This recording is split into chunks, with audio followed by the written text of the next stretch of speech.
गोजौसिन फरायसालिनि गेलेग्रा फोथाराव बेवहाय थानाय जोंनि जौस्रां जोङो ओमफ्राय बर'नि माहारि आफादफोर बुंनो थाङोबा थुनलाइजों लोगोसे खौसेथि बर' सुबुं आफाद, बर' आइजो अनसाय आफाद, बारग' बेलथु अनसाय आफाद, बर' फरायसा आफाद, सारेना एनडिएफबि एक्स एनडिएफबि आरो बर'नि माहारि गौथुमफोर ज' लोगो नांनानै जों बेवहाय खुंनाय जादों आरो हाबाफारिया जोब्बायानो। दा बाथ्रा बेनो जगाया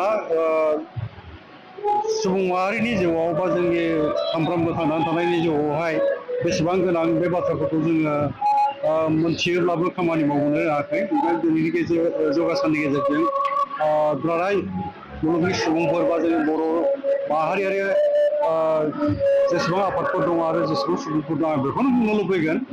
मानोना बाथ्रायाव दङ देहायानो धोन, देहाया थिग नङाब्ला, देहा गोग्गो नङाब्ला जोंनि जिउ थांखिनि थाखाय जुजिनाय हारि माहारि दानांगौनि बाथ्रा, गावनि जिउ सामलायलांनांगौनि बाथ्रा, दानांगौनि बाथ्रा बेफोराव जोङो हाजारखि नाजाया मानो देहा गोग्गो नङाब्ला मावनाय दांनाय, जानाय लोंनाय, थानाय आरो लिरनाय फरायनाय गेलेनाय मोनफ्रोमावबो जोङो जाफुंसार जानो हाया। देहाखौ गोग्गो लाखिनायनि मोनसे राहा हिसाबै बा बिनि गोनांथिखौ मोनथिनानै दिनै बुहुमावनो जगा सानखौ फालिबोदों खालामदों।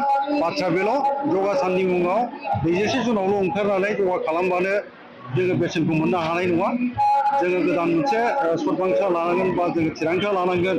सानफ्रोमबो जोङो नंथ्राबाबो जोङो 30 मिनिटसोबाबो 1 घन्टा हायोबाथ' मोजां सम होनानै जोङो एक्सारसाइस खालामो, ब्याम खालामनांगौ, जगा खालामनांगौ।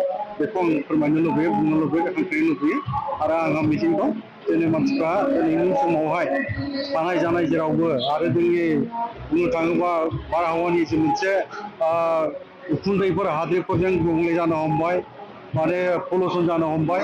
बेफोरखौ बारग'नो थाखाय जगा बा एक्सारसाइसआबो गोनांथार। बेखौ जोङो बयबो बुजिनाया मोजां। ओंखायनो खावलायनाय थाबाय रायजो राजा बयबो सुबुं माहारिनिसिम जे फैगासिनो थानाय समावहाय जोङो जगाखौ बा जेसे हायो एक्सारसाइसखौ खालामनांगौ। नंथ्राबाबो थाबायनांगौ, थाबायनायाबो मोजां एक्सारसाइस। बेखौ आङो खावलायनो लुबैगोन। गोसोआव आरो फिन खेबसेबाव आं बेखौ फोरमायनो लुबैगोन हेल्थ इज वेल्थ, देहायानो धोन। बेखौ जों गोसोआव लानानै खालामनांगौ।